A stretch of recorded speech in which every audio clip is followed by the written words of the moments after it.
ready to go. The Acura Grand Prix of Long Beach 2022.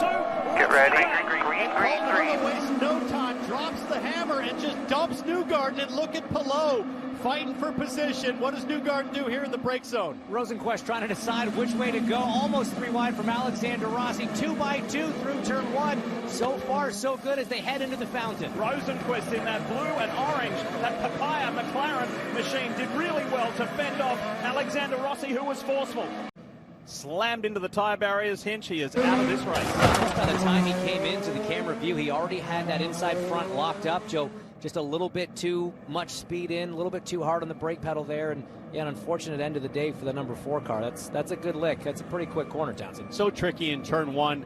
When you know you're over the limit, it's way too late. There's just nothing you can do to recover at that point. The decision to take the runoff straight ahead comes so early in that corner. And, of course, you're coming from top speed off shoreline, 175, 180 miles an hour, down to about 55 at the apex. So that's a turn 11 issue for sure. Here you go, inside of, who is that? Graham Rahal, I think. Yeah, I think you're right.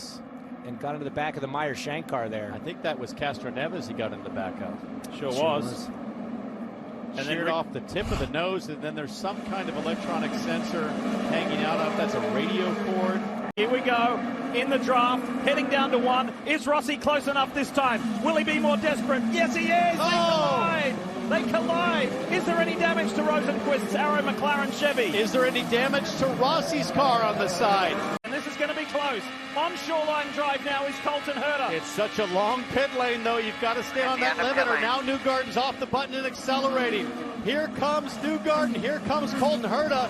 And it does not look to be even close. Newgarden with the advantage, but he's on cold tires. He's also behind Alex Palou. He got in front. Alex Palou was ahead of both of those guys. So a big jump from the 10 crew. We saw the same thing in St. Pete. They cycled through on the pit cycle. They cycled forward. And look at Colton Herta trying to get the power down and keep up with Joseph Newgarden on those cold tires. There's trouble in the hairpin for Scott McLaughlin. Championship leader has to flick it around.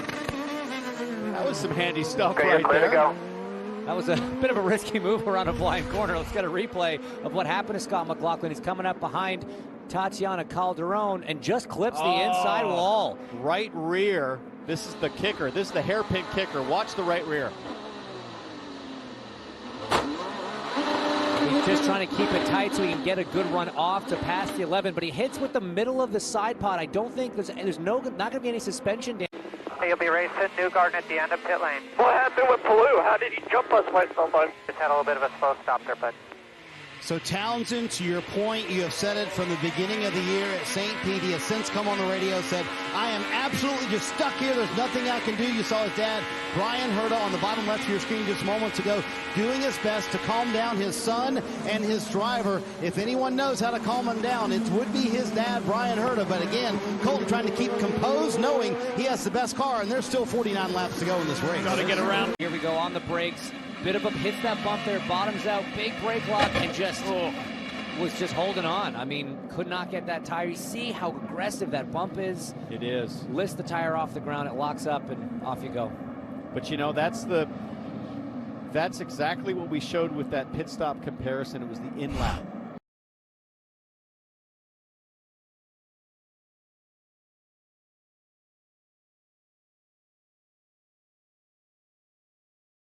Car come into focus here, head to turn 1. There's Palou in the blue car. Here's Newgarden. John Black, no pressure behind. Got to push, got to push, got to push. Can Newgarden hang on? Where will Palou make the move? Into turn 4, he's not close enough. And that's dicey through there anyway. Yeah, wait till turn 6, Joseph. Oh, he's going to try it in 5. This could be bad. Slight contact. He's on the outside for turn 6. It's power to Newgarden here at this left-hander coming up. Some overtake. Still there, still there. These guys know that this is the battle for the win right here. Newgarden needs to get tire temperature to hold him off. He's almost home free here, Kitch, in terms of tire temp. Here comes Palou for another run. Joseph defending right away, driving through the marbles. Both drivers on the button. Palou's going to have slightly better tires, but no.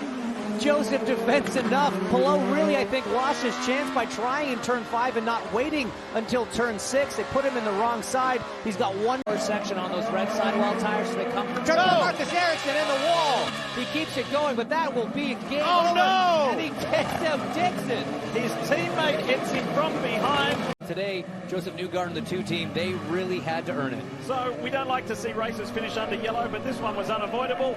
Joseph Newgarden is a Long Beach Grand Prix winner. Long Beach, guys. Long Beach. It's been a while. Thank you.